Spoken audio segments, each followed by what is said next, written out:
주일 오후 시간에 다뤄가는 내용은 이제 주일 오전이나 또 수요일 날이나 금요일 날 새벽 기도에 다루는 것과는 또 다른 성격의 내용임을 아마 여러분들이 잘 알고 계실 겁니다. 그래서 여러분들이 주일 오후에 다루는 내용들은 우리가 알아야 될 신앙의 중요한 내용들을 체계적으로 다뤄가는 시간들입니다. 그래서 여러분들이 나누어 드리는 이런 교환들을 여러분들이 잘 보관하시기 바라고, 특히 우리 남전도 회원들 중에는 또 한 주 나오시고 또 한 주 못 나오시는 분들도 계신데, 우리 교회 홈페이지에서 또 이렇게 녹화된 것들이 있으니까 여러분들이 보시면서 신앙의 체계를 잘 잡아가시기 바랍니다.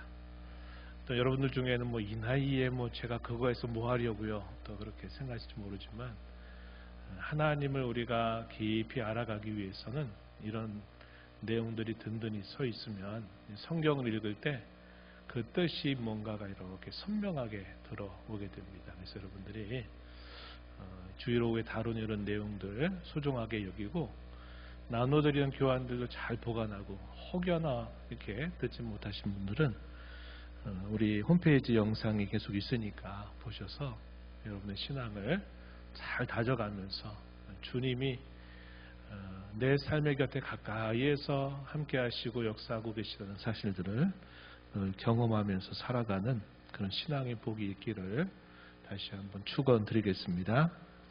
오늘 우리가 다루는 내용들은 이 생명에 이르는 회개에 대한 세 번째 시간이면서 마지막 시간이 되겠습니다. 우리가 지난 주 오후 시간에 다루었던 내용은 회개, 죄사함, 용서의 문제를 우리가 함께 다루었습니다.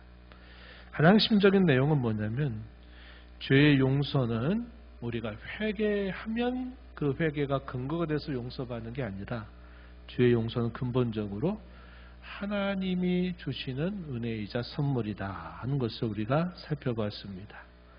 또 하나님은 약속하시기를 회개하면 내가 이러한 죄를 용서해 주시겠다 약속하고 있다는 겁니다. 그래서 회개는 우리 성도에게 주신 놀라운 선물이라 한 겁니다. 겉으로 볼 때는 회개 꼭 해야 되나 이런 생각이 되지만, 회개한다는 얘기는 우리가 범한 죄에 대한 값을 우리가 면제받는다는 그런 의미가 있는 겁니다. 우리가 죄값을 받아야 되지만 하나님이 우리의 죄를 진심으로 고백하고 용서를 구할 때 하나님은 그 죄를 용서해 주신다고 약속하시기 때문에, 우리는 이 회개하는 것이 우리 성도에게 주어진 놀라운 특권임을 기억하고, 우리가 크고 작은 여러 범죄들을 행하게 될 때마다 이런 하나님의 자비를 호소하면서 우리가 죄를 용서받아 저와 여러분이 항상 순결하고 깨끗한 마음을 매일매일 유지하는 그런 삶이 되기를 진심으로 바라는 겁니다. 이제 오늘 우리가 마지막 시간에 다룬 내용은 어떤 내용이냐면, 우리가 어떤 태도로 회개를 해야 될까에 대한 부분들을 살펴보고요. 그 다음에 마지막에 다룬 내용은, 우리가 죄를 범하게 될 때, 이 죄를 범하게 될 때 우리가 회개를 하는데, 그 회개는 크게 공적인 회개가 있고 사적인 회개가 있다는 겁니다. 그래서 이런 공과 사를 구별해서 우리가 어떻게 회개해야 될까 하는 것들을 오늘 다루면서 이 생명에 이르는 회개에 대한 이야기를 마무리하려고 합니다. 먼저 우리가 다룬 내용은 제15장 5항입니다. 5항의 내용 함께 같이 천천히 읽어보겠습니다. 사람들은 막연한 회개로 만족해서는 안 되고 자기에게 있는 개개의 죄를 낱낱이 회개하려고 애써야 하는데, 이것은 모든 사람의 의무다. 제5항의 내용은 어떤 내용을 우리가 가르쳐주느냐, 막연한 회개로 만족해서는 안 된다. 일반적인 회개, 일반적으로 우리가 쉽게 하는 회개들, 그런 것들로 만족해서는 안 되고, 우리가 범한 죄에 대하여 우리가 낱낱이 그것을 되돌아보면서 하나님 앞에 회개해야 된다. 이것은 모든 사람의 의무다. 이렇게 우리에게 가르쳐주고 있다는 겁니다.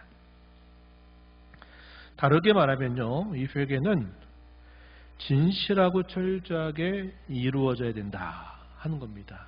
그냥 우리가 뭉뚱거려서 그냥 도매급으로 그냥 별 생각 없이 죄 지었을 테니까 그냥 용서해달라 이렇게 우리가 말할 수 없다는 겁니다. 사람과의 관계에서도 마찬가지잖아요. 내가 어떤 사람에게 어떤 구체적인 잘못을 분명히 해서 그 사람에게 해를 입혔어요. 그럼 그 사람에게 용서를 구할 때 어떻게 됩니까? 다 그냥 다짜고짜 따지면 무조건 그냥 잘못했으니까 용서해달라고 이렇게 말하는 게 아니라 내가 그 사람에게 구체적으로 어떤 해를 입혔던 것을 내가 기억하면서 이렇게 해서 내가 이렇게 하게 돼서 정말 미안하게 됐다, 죄송하다, 좀 용서해달라 이렇게 말해야 그 사람도 진정성 있게 이 사람이 정말 자기가 뭘 잘못했는지를 알고 그걸 시인하고 나한테 용서해달라고 하는구나 하는 것을 이해할 수가 있고 받아들일 수가 있다는 겁니다. 다짜고짜 그냥 잘못했으니까 없던 일로 해달라 이렇게 말하면 그 말을 듣는 사람의 마음이 풀릴 수가 없는 거다 이 말이에요. 우리가 하나님 앞에 범한 죄는 수를 셀 수 없을 정도로 많습니다. 이상하죠? 신앙생활을 처음 시작할 때는 내가 죄인 줄 알고 이제 회개해가지고 이제 죄가 없어진 줄 아는데 신앙생활을 많이 하면 많이 할수록 예전에 보이지 않던 사소한 것들이 다 죄로 보여요. 왜 그럴까요? 마치 그런 겁니다. 예를 들면 빛으로부터 우리가 멀리 떨어지게 되면은 그 빛의 밝기로부터 멀어지니까 잘 보이지가 않아요. 긴가민가 싶은 겁니다. 근데 우리가 밝은 빛 가까이 다가가면 갈수록 뭐가 보일까요? 자그만 티가 보이고 여기 건개칠이 묻었구나, 여기 고추장이 묻었구나, 여기 뭐가 묻었구나 다 보여가지고 이것들 이렇게 우리가 깨끗하게 하는 것처럼 생명의 근원이 되신 빛이신 하나님 앞에 우리가 가까이 나아갈수록 우리의 매우 작은 것들까지 다 섬세하게 드러나게 돼 있다 하는 겁니다. 그래서 하나님의 말씀은 시편 기자가 119편에서 고백한 것처럼 뭐라고 말하냐면 하나님의 말씀이 정미하다 이렇게 말해요. 정미하다. 이 말은 매우 섬세하다 하는 겁니다. 그래가지고 그 말씀 앞에 내가 가까이 다가서면 다가설수록 매우 세세한 것들이 다 드러나고 보이게 된다는 겁니다. 그런데 이 말씀으로부터 내가 멀리 떨어지고 말씀을 알지 못하면 뭐가 뭔지 분간이 안 되는 거죠. 그러나 말씀의 빛 안으로 우리가 가까이 다가가면 그 예전에 보이지 않던 것들이 보이게 되는 거죠. 그래서 우리가 하나님 앞에 사실상 말할 수 없이 무수하게 많은 죄를 범해서 그 범한 죄를 다 기억할 수는 없습니다. 그래서 만약에 어떤 사람의 주장처럼 우리가 낱낱이 다 고하지 않으면 고하지 않은 죄들은 용서받지 못한다 이렇게 말하면 이건 잘못된 겁니다. 예전에 로마 캐톨릭이 이렇게 주장했어요. 그러나 우리가 자세하게 생각해 보면 우리가 부지부식간에 알지 못하는 사이에 범하는 죄들이 굉장히 많거든요. 그래서 그런 죄들에 대해서도 우리가 하나님 앞에 당연히 그럴 때는 일반적으로 용서를 우리가 하나님 앞에 구할 수 있어요. 그러나 우리가 이런 경우가 있잖아요. 금방 말씀드렸듯이 매우 구체적으로 오늘 내가 어떤 일을 할 때 내가 이런 마음으로 다른 성도를 대했다. 내가 이런 마음으로 다른 사람을 대했는데 그 마음속에 내 마음에 교만이 있었고 내 마음속에 그 사람을 멸시하는 마음이 있었다든지 내가 그 사람을 시기하거나 미워하는 마음이 있었다는 게 분명하게 내 마음속에 증거로 남으면 우리가 어떻게 하나님 앞에 회개해야 되냐면 하나님 오늘 그때 그 자리에서 제가 아무개 사람에게 이런 마음이 들었습니다. 하나님 이런 마음 들었던 거 하나님 아시죠? 하나님 제가 잘못했습니다. 저의 이 죄를 용서해 주세요. 이렇게 구하라 이 말이에요. 그래서 그렇게 기도하다 보면 뭐가 보이냐면 내가 하루를 오늘 어떻게 살았는지 내가 어떤 직장이든 가정에서 어떤 사람을 만났을 때 어떤 마음으로 내가 살았는지가 그렇게 기도하면 훤히 드러나는 거예요. 그렇게 해서 낱낱이 하나님 앞에 어떤 순간에 어떤 실수와 죄를 범했는가를 하나님 앞에 진실하게 고백하고 용서를 구하고, 하나님 그런 마음 또 그런 생각 다시 하지 않도록 하나님 도와주세요. 이렇게 우리가 기도하면 우리의 마음이 마치 뭐와 같냐면 훤히 다 들여다 보이는 것이 되는 겁니다. 그렇지 않게 되면 우리 마음속에 겹겹이 마치 양파 껍질같이 겹겹이 쌓여 있는 것들이 가려져 가지고 안 보여요. 안 보이게 돼 있어요. 그래서 오늘 이 신앙고백서 15장 5항의 내용에서는 진실하고 철저하게 그리고 개별적으로 낱낱이 우리의 죄를 고백하는 것은 우리 성도들의 의무다. 이것을 가르쳐 주고 있다 하는 겁니다. 그리고 또 어떤 것이 와야 되느냐 할 때는 그 고백한 그 죄가 돌이켜졌다라고 하는 분명한 회개의 증거가 따라와야 된다 이 말이죠. 낱낱이 우리가 고백하면 그 고백했던 낱낱이 고백했던 그 제목을 내가 생각하게 되고 내가 그런 일을 다시 반복하지 않으려고 하는 그런 마음을 하나님 우리에게 주셔요. 그러면 그런 똑같은 상황이 있을 때 똑같은 죄를 반복하지 않으려는 그러한 마음을 따라서 우리가 살게 되는 거죠. 그러면 그것이 회개한 하나의 증거가 된다 하는 겁니다. 그래서 여러분들이 하나님 앞에 늘 기도할 때 우리의 실수와 잘못을 하나님 앞에 고백하고 용서를 구하겠지만 여러분들이 낱낱이 개별적으로 말씀을 드리고 하나님 앞에 용서를 구하는 것이 대단히 바람직하고 유익한 일이다.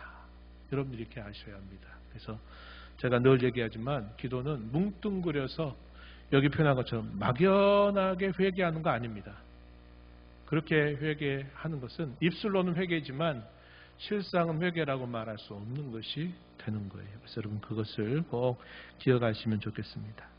시편 19편 13절 말씀 여기 보면은 이렇게 표현했습니다. 또 주의 종에게 고의로 죄를 짓지 말게 하사 그 죄가 나를 주장하지 못하게 하소서. 다윗의 시편입니다. 다윗이 하나님 앞에 기도한 내용인데 고의로 죄를 짓지 말게 해달라. 고의로 짓는다는 것은 무슨 말일까요? 내가 의도하지 않았는데 모르게 내가 한 것들 무수하게 많을 거예요. 그러나 고의적으로 했다 이 말은 내가 의지적으로 내가 그걸 알면서 하나님이 기뻐하지 않는 것을 알면서 그렇게 해서는 안 된다는 것을 알면서 내가 그렇게 범했다는 걸 말합니다. 이걸 고범죄라고 그래요. 고범죄.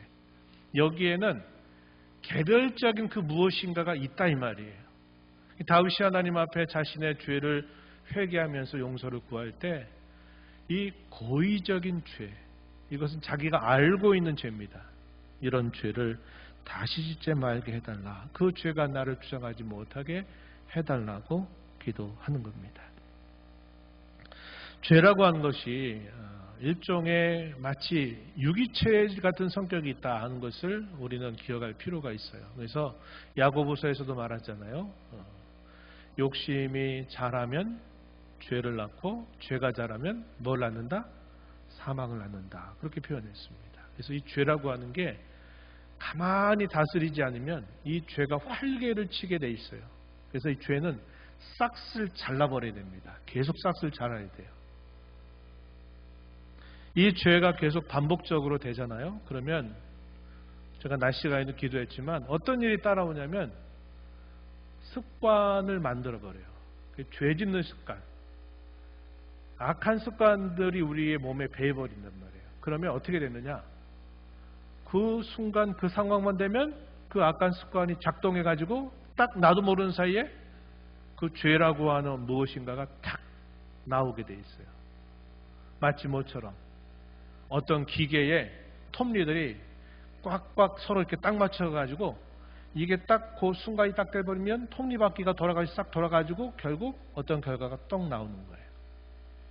이런 식이 되는 것은 죄를 우리가 의식하지 못하고 계속 범하게 될 때 그 죄가 습관이 되어버리는 겁니다. 습관이 정말 무서워요.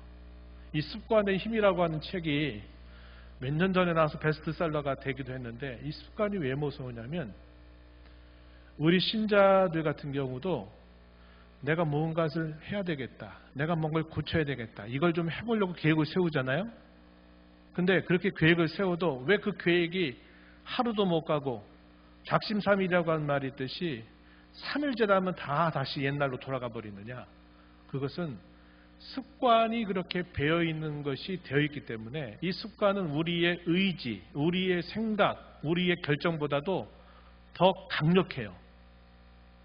그러니까 우리의 의지가 이 습관을 뭔가 고칠 수 있는 구체적인 어떤 행동을 우리가 하지 않으면 결국 내가 아무리 의지하고 내가 아무리 이렇게 하겠다고 결심을 해도 지나고 나면 내 결심되는 게 아니라 내 습관대로 하게 된다 이 말이에요. 주일날 하나님 앞에 나와서 말씀을 듣고 오늘 하나님 말씀 이런 말씀 주셔가지고 감사합니다. 하나님 제가 이 말씀 들었으니까 이번에는 좀 마음을 고쳐먹고 이렇게 해야 되겠다 도와주세요. 이렇게 우리가 이제 예배당을 떠나고 각자의 삶의 현장으로 들어가잖아요.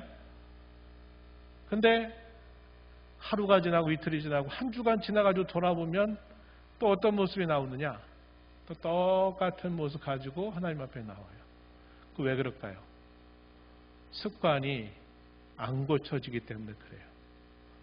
우리가 하나님께 은혜 받고 뭔가 결심했다 그래도 왜 우리의 삶이 안 바뀌고 우리가 왜 맨날 똑같은 제자리 걸음만 하느냐? 우리의 습관이 좋지 못한 습관으로 완전히 시스템이 만들어져 버렸기 때문에 그렇다는 거예요. 그래서 이게 정말 무서운 겁니다. 우리가 그리스도인, 신실한 그리스도인으로 살기 어려운 게 우리가 그런 습관이 배어있는 게 아니라 그렇지 않은 습관에 배어있기 때문에 안 고쳐지는 거예요. 이게 어려운 겁니다. 그래서 이 죄라고 하는 게 습관이 만들어져 버리면 이걸 끊어내고 이겨내는 것이 대단히 어려워요. 그러니까 우리가 하나님 앞에 우리의 잘못을 구할 때 매우 구체적으로 잘못하고 내 잘못된 습관이 무엇인가도 성찰하면서 기도해서 그 습관을 조금씩이라도 뭔가 바꿔가려고 하는 도움을 우리가 하나님께 구하고 실행하지 않으면요 100번 말하고 1000번 말해도 안 바뀌어요. 똑같아요. 그게 된다 이 말이에요. 그래서 우리가 이렇게 낱낱이 고백하고 또 하나님 앞에 이 죄라고 하는 것이 습관화되지 않도록 우리 마음을 잘 세워나갈 때 우리의 신앙이 더 깊이 있는 신앙, 하나님을 기쁘시게 하는 신앙으로 나아갈 수 있게 된다 하는 겁니다. 두 번째 보면요, 누가복음 19장 8절 말씀은 우리 잘 아는 이야기죠. 삭개오라고 하는 키가 작은 사람이 세리였는데 예수님이 자기 동네에 오신다는 소식을 듣고 이 삭개오가 예수님을 너무나 만나보고 싶었어요. 키가 작으니까 무리 속에 파묻혀 버려요. 그러니까 안 되겠다 싶어가지고 그가 어디로 올라가요? 옛날에는 뽕나무라고 돼 있는데 지금 뭐라 그래요? 돌감난나무? 아마 그럴 거예요. 개혁길이 바뀌었어요. 나무에 올라가가지고 예수님을 만나려고 하다가 예수님이 그를 딱 보셨어요. 그래서 오늘 내가 네 집에 가서 머물겠다 하는 말씀을 듣고 예수님이 삭개오 집에 찾아갑니다. 물론 예수님 곁에는 제자들이 함께 있죠. 그런데 삭개오가 뭐라고 말한 줄 아세요? 오늘 이 말씀을 한 겁니다. 주여 보시옵소서, 내 소유의 절반을 가난한 자들에게 주겠사오며 만일 누구의 것을 속여 빼앗은 일이 있으면 내 갑절이나 갚겠나이다. 얼마나 놀라운 고백인지 몰라요. 예수님의 말씀을 이제 가까이에서 듣다 보니까 예수님의 말씀이 더 밝히 깨닫게 되고 깨닫다 보니까 자기가 이제까지 살아왔던 삶이 이건 크게 문제가 되고 잘못된 삶이구나를 깨닫고 예수님께 이렇게 고백한 겁니다. 예수님, 제가 가지고 있는 소유의 반을 팔아서 다른 연약하고 어려운 사람에게 제가 주겠습니다. 그리고 혹여나 내가 다른 사람에게 세리라고 하는 것 때문에 다른 사람에게 뭔가 속이거나 그 사람에게 어떤 해를 준 것이 있다면 4배로 제가 갚아서 제가 이렇게 하겠습니다. 이게 뭘까요? 회개의 구체적인 증거가 고백되는 순간입니다. 단순히 그냥 말로만이 아니라 자기가 가지고 있는 것을 구체적으로 돌이켜서 내가 지금까지 살아왔던 삶이 뭔가 이건 잘못된 삶이었다. 이건 아니다. 라는 걸 깨닫고 그가 즉각적으로 그렇게 예수님 앞에 증거를 내보이는 거죠. 오늘 저와 여러분에게도 회개를 했다 그러면 회개의 증거를 우리가 보이도록 힘을 기울여야 된다는 겁니다. 이게 진짜 회개의 진정한 열매 맺는 모습이다 하는 것을 보여주고 있어요. 디모데전서 1장 13절과 15절에서는 바울 사도가 자기 자신의 과거를 고백하는 내용이 소개됩니다. 뭐라고 고백했냐면 디모데전서 1장 13절에 보니까 내가 전에는 비방자고 박해자고 폭행자였다 이렇게 말합니다. 또 15절 끝자락에 가면 뭐라고 말합니까? 나는 죄인 중에 괴수다. 죄인 중에 가장 우두머리 죄인이다. 이렇게 말했어요.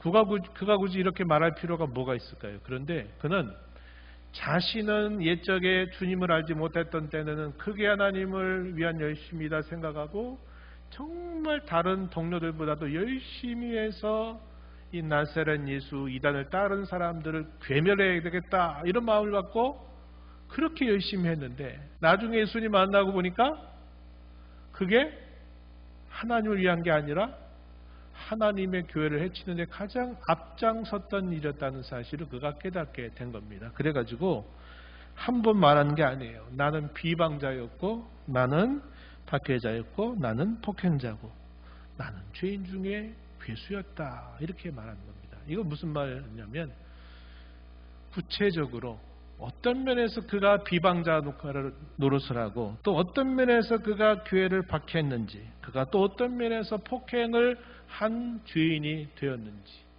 이것을 낱낱이 말하고 고백하는 내용을 편지에 써가지고 이 편지를 읽는 성도와 교회들에게 이걸 보낸 겁니다. 이것이 가르쳐주는 의미는 낱낱이 구체적으로 고백하는 내용이 된다는 겁니다. 이제 마지막 항으로 넘어가 볼게요. 자, 조금 긴데 한번 천천히 뜻을 생각하면서 함께 읽어보겠습니다. 6항입니다. 각 사람마다 모두 죄를 용서해 주시기를 간구하면서 자기 죄를 하나님께 개인적으로 고백해야 할 의무가 있으며 이렇게 죄를 자복하고 버릴 때 그 사람은 하나님의 자비를 얻을 것이다. 그런 까닭에 형제나 그리스도의 교회를 모욕한 사람은 사적인 고백이나 공적인 고백을 함으로써 그리고 자기 죄를 통회함으로써 해를 입음으로 화가 난 사람들에게 자기가 회개했음을 기꺼이 보여주어야 하며 반면에 그 후 화가 난 사람들은 즉시 회개한 그 사람과 화해해야 하며 사랑으로 그 사람을 받아들여야 한다. 내용이 좀 긴데요. 이 내용의 핵심을 우리가 크게 두 가지로 요약할 수 있습니다. 하나는 사적인 회개에 대한 내용들이 소개가 되고 있다는 부분이고요. 또 하나는 뭐냐면 공적인 회개가 있다 하는 겁니다. 먼저 사적인 회개에 해당되는 내용은 그 앞에서 읽은 부분이 돼요. 각 사람마다 모두 죄를 용서해 주시기를 간구하면서 자기 죄를 하나님께 개인적으로 고백해야 할 의무가 있다. 이렇게 죄를 자복하고 버릴 때 그 사람은 하나님의 자비를 얻을 것이다. 이렇게 표현했습니다. 각 사람마다 모두 그러니까 모든 사람 각 개개인은 죄를 용서해 주시기를 간구하면서 하나님께 개인적으로 혹은 사적으로 고백해야 할 의무가 있다. 이렇게 표현했습니다. 이것은 개인적이고 사적인 회개해야 되는 내용이죠. 이것은 늘 하나님 앞에 우리가 고백해야 될 내용이 된다 하는 겁니다. 이와 관계된 구절을 좀 살펴보면요. 시편 51편 4절로 5절 말씀 우리가 함께 읽었던 말씀이죠. 내가 주께만 범죄하여. 읽었던 말씀은 아니네, 그죠? 이건 다윗이 우리가 아는 그 발세바를 동침하고 나서 자기의 죄를 깨닫게 되었을 때 고백했던 내용입니다. 여기 보면 내가 주께만 범죄하여 주의 목전에 악을 행하였사오니 주께서 말씀하실 때 의로우시다 하고 주께서 심판하실 때 순전하시다 하리이다. 내가 죄악 중에서 출생하였으며 어머니가 죄 중에서 나를 잉태하였나이다. 너무나 유명한 다윗의 회개문입니다. 회개문. 자, 여기 보면 두 가지 중요한 포인트가 있어요. 하나는 뭐냐면 내가 주께만 범죄하여 주의 목전의 악을 행하였습니다 라는 이 고백입니다. 이 말을 오해하면 안 돼요. 어떤 오해냐? 우리가 아는 바와 같이 다윗이 밧세바와 간음하고 다윗이 뭐 했습니까? 그 이후에 밧세바로부터 내가 임신했다 하는 소식을 들으니까 이 다윗의 가슴이 철렁 내려앉았어요. 그 다음에 다윗이 한 일이 뭐냐면 이 사실이 알려지면 자기가 왕의 신분도 그렇고 모든 면에서 이 수치를 감당하기가 어려워집니다. 그러니까 다윗이 임신했다는 이야기를 듣고 그가 순간 생각했던 게 뭐냐면 지금 전장에 나가 있는 그의 남편을 이 밧세바에게 머물도록 휴가를 줘가지고 이 밧세바가 그의 남편과 함께 있으면서 마치 임신한 것처럼 이렇게 싹 덮으면 되겠다. 그럴싸한 생각을 한 거죠. 지혜가 아니라 이것은 악한 꾀입니다. 악한 꾀. 사탄이 주는 지혜입니다. 그래서 그대로 해가지고 지금 막 전쟁을 벌이고 있는 이 충성스러운 신하였던 우리아를 갑자기 불러들여가지고 요압에게 그 우리아라고 하는 사람 이쪽으로 보내서 아내와 함께 시간을 갖게 해라. 이렇게 말을 한 겁니다. 우리아가 왔지만 자기의 동료들이 지금 목숨 걸고 전쟁에 싸우고 있는데 아내와 편안하게 보내는 것을 그가 받아들일 수가 없어요. 그래서 아내와 함께 하지 않습니다. 나중에 다윗이 어떻게 해요? 안 되겠다 싶어가지고 그렇다면 이 우리아를 싸움의 가장 앞에 내보내고 그 동료들을 뒤로 퇴각시키는 명령을 내려라. 얼마나 또 교묘합니까? 그래가지고 또 요압이 그 말을 듣고 그대로 하는 거예요. 우리아를 가장 앞에 지금 막 칼 들고 막 싸우는 그곳에 딱 내보내고 갑자기 퇴각 명령을 딱 내려버렸어요. 어떻게 되겠어요? 당연히 죽죠. 그래가지고 우리아가 죽었습니다. 다윗은 됐다. 이제는 죽었으니까 내가 첩처럼 두려워도 되겠다 하는 생각을 하고 숨기고 하는 일들을 했던 겁니다. 근데 하나님이 이걸 그대로 두시지 않아요. 어떻게 하십니까? 선지자 나단을 보내가지고 이 죄를 그냥 다 드러내게 하신 일을 하셨던 거죠. 그래서 다윗이 고백하는 게 내가 주께만 범죄했다 이 말은 밧세바와 우리아에게 죄를 범하지 않았다라는 말이 아니라 자신의 죄를 범하게 된 데 근본이 결국 하나님과의 관계로부터 내 이런 모든 죄가 시작되었다. 하나님 앞에 자기의 모든 죄가 낱낱이 그 죄가 드러났고 그것이 숨길 수 없다라는 것을 표현하는 그 고백이 바로 주께만 범죄했다 이런 말입니다. 오해하면 안 된다 이 말이에요. 우리가 다윗도 이렇게 고백했으니까 내가 다른 사람에게 피해를 주고 잘못해놓고 난 그 사람에게 죄 범한 게 아니라 하나님께 죄를 범했으니까 하나님께 용서해달라고 해서 용서받으면 모든 게 끝이다 이렇게 생각하면 되겠어요 안 되겠어요? 되겠어요 안 되겠어요? 안 되죠. 말도 안 되는 이야기 아닙니까? 다른 사람에게 피해를 줘가지고 그 사람이 그 피해 때문에 아파하고 힘들어하고 있는데 나는 하나님 앞에 죄 용서 구해가지고 용서받았으니까 됐다 이렇게 말하면 세상 사람들이 뭐라고 말할까요?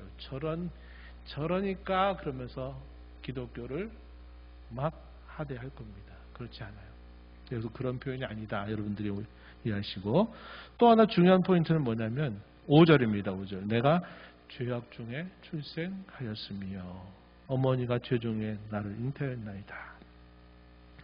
이것도 이제 겉으로 잘못 이해하면 오해할 수 있는 표지가 뭐냐면 나는 책임 없다 이 말이에요. 누구 책임? 내 엄마가 나를 죄 중에 잉태했기 때문에 내가 이 죄 지은 거라고 이렇게 책임을 회피하려고 하는 고백이 아니다 하는 겁니다. 이게 무슨 말이냐면 하나님 저는 근본으로부터 저의 시작으로부터 죄인입니다. 제가 죄인이기 때문에 이런 죄도 지었고 또 잘못하면 이거보다 더 큰 많은 죄들도 지을 수 있는 사람입니다. 내 근본이 죄인이라는 거예요. 다시 말하면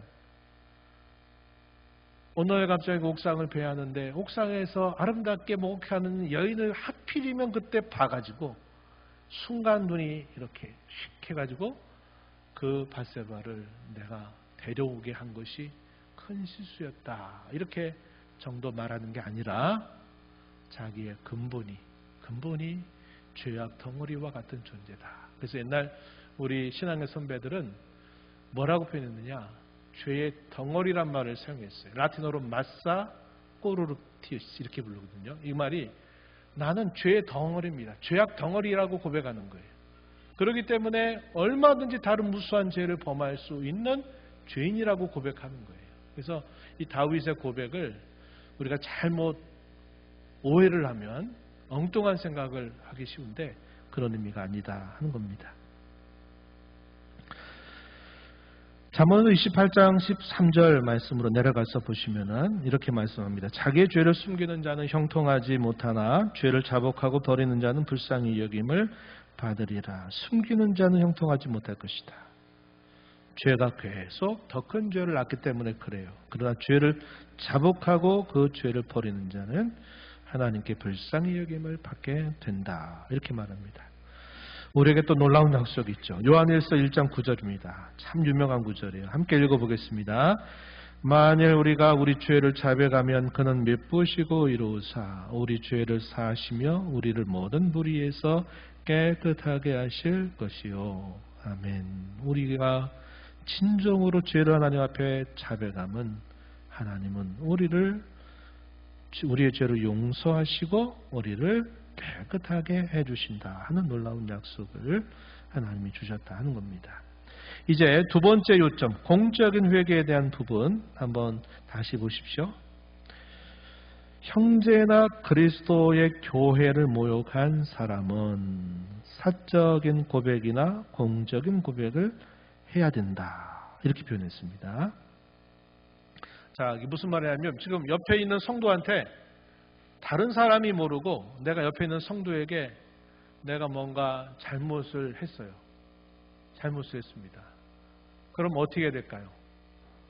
당연히 잘못한 사람에게 내가 이렇게 해서 잘못했으니 용서해달라라고 우리가 말을 해야 되는 거죠.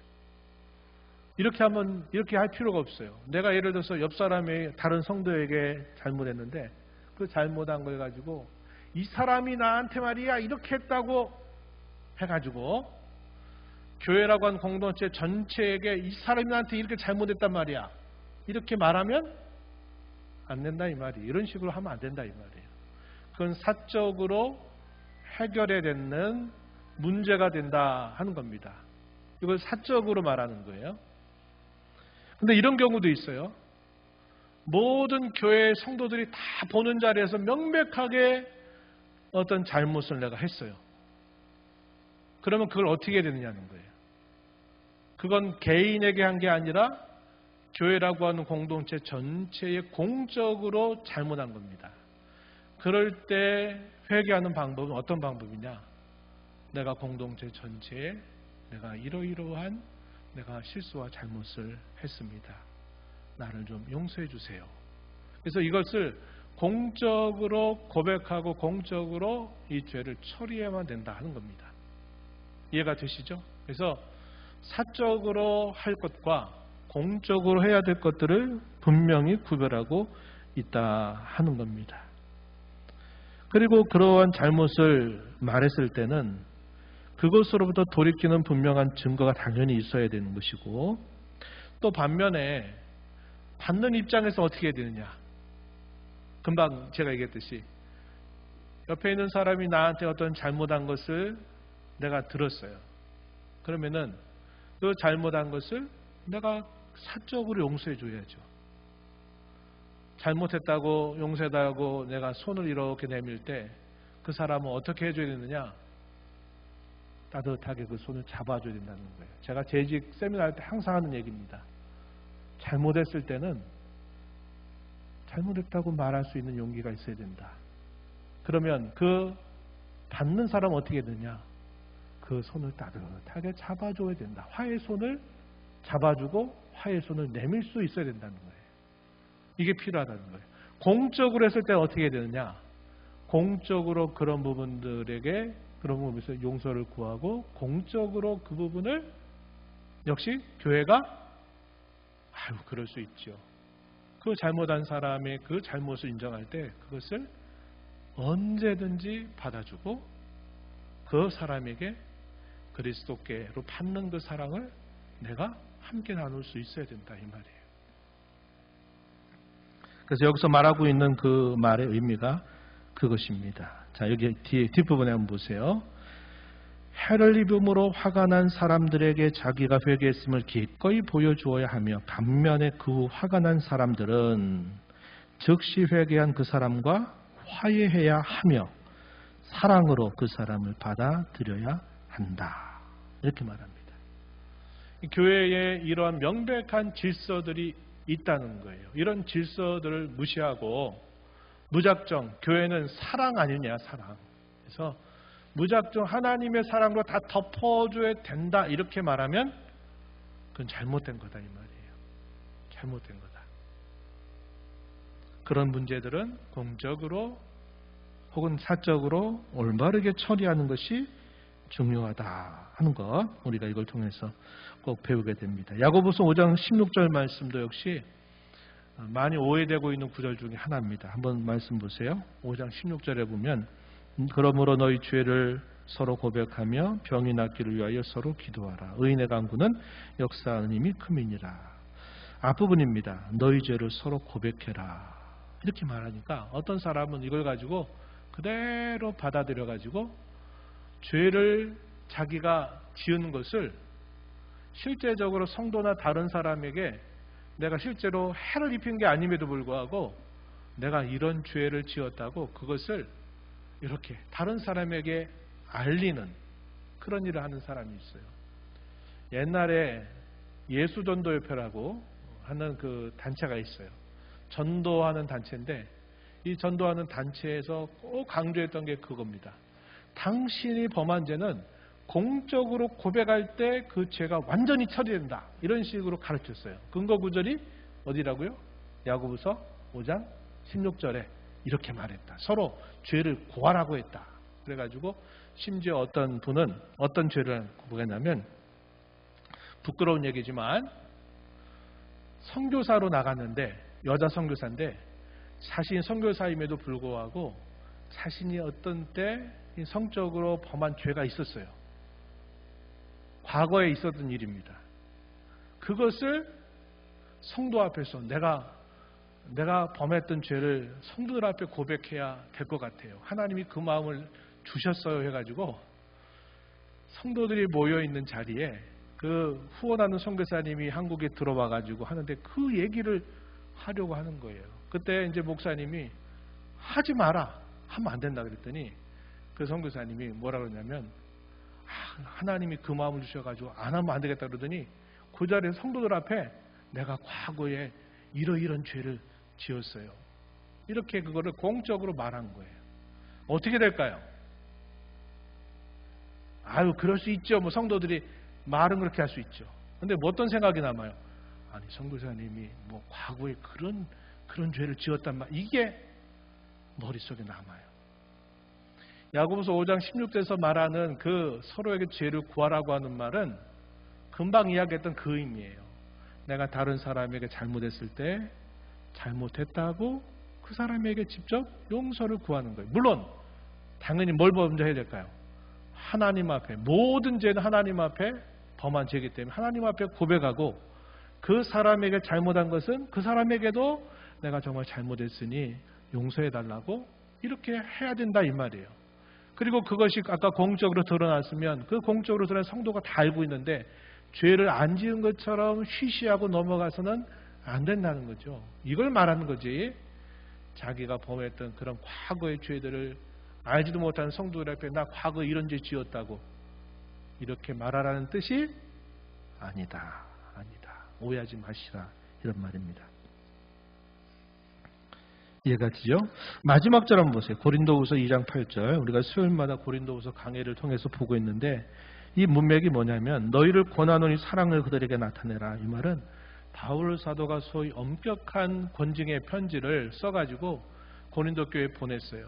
그것으로 인해서 그 교회의 권징이 행사가 됐습니다. 그랬더니 나중에 보고받은 말씀에 보니까 그 권징을 받은 사람이 그것으로 나의 자신의 잘못을 돌이키고 한 소식을 들어요. 그러니까 바울 사도가 그 소식을 듣고 고린도 후서를 썼습니다. 그러면서 뭐라고 얘기냐면 사랑을 그들에게 나타내라. 이게 무슨 말이냐면 그들이 공적으로 잘못한 것을 시인하고 받아들이고 용서를 그들이 구했으니까 이제는 여러분들이 그것을 받아주고 그들에게 그리스도의 사랑을 나눠줘라, 나타내라. 이렇게 사도가 권면하는 그런 내용이 되겠습니다. 자, 이제 마무리하겠습니다. 우리가 범하는 모든 죄는 근본적으로 하나님 앞에 범하는 죄입니다. 그래서 어떤 죄라도 가장 먼저 우리는 하나님 앞에 죄를 고해야 돼요. 그리고 항상 고해야 됩니다. 그러나 어떤 경우, 예를 들어서 내가 다른 성도나 다른 이웃에게 구체적인 어떤 잘못을 범했을 때는 어떻게 했느냐? 그 사람에게 잘못했다고 반드시 고백을 진실한 마음을 담아서 고백할 수 있어야 된다. 혹은 공동체적으로 뭔가 명백하게 잘못한 죄를 범하게 될 때도 역시 그렇게 하도록 해야 된다 하는 겁니다. 그러면 반대로 어떻게 해야 되느냐? 반대로 그런 경우에는 사랑의 마음을 가지고 그리스도로부터 받은 사랑으로 그러한 용서를 100번이고 1000번이고 용서해 줄 수 있어야 된다. 몇 번 용서해 줘야 될까요? 물었더니 뭐라고 말씀하셨어요? 70번씩 7번이라도 용서해 주어라. 이 말은 한량없이 용서해 주라는 겁니다. 어디에 근거해서? 하나님이 우리를 용서하신 그 사랑의 근거에서 우리는 계속 용서하여야 된다. 이렇게 말씀하고 있는 겁니다. 이렇게 왜 해야 될까요? 가장 중요한 핵심은 이렇게 해야 죄라고 하는 그 지배력에서 벗어나게 된다. 교회가 그 거룩함을 잘 유지할 수 있게 된다. 그렇기 때문에 이런 문제들은 이와 같은 방법으로 회개하고 처리하는 것이 바람직하고 합당하다. 이렇게 가르쳐 주는 겁니다. 이 교훈을 우리 마음에 잘 새기면서 우리가 항상 용서받은 사람으로 누구든지 용서할 마음을 갖고 또 우리가 뭔가 잘못했을 때는 정직하게 그 사람에게 잘못했다고 고백할 수 있는 그런 용기를 갖는 저와 여러분이 되고 그럴 때 우리는 언제든지 화해의 손을 잡아주는 그런 마음을 갖게 될 때 교회는 더 거룩하고 순수하게 죄가 주장하지 못하는 교회로 자라갈 수 있는 겁니다.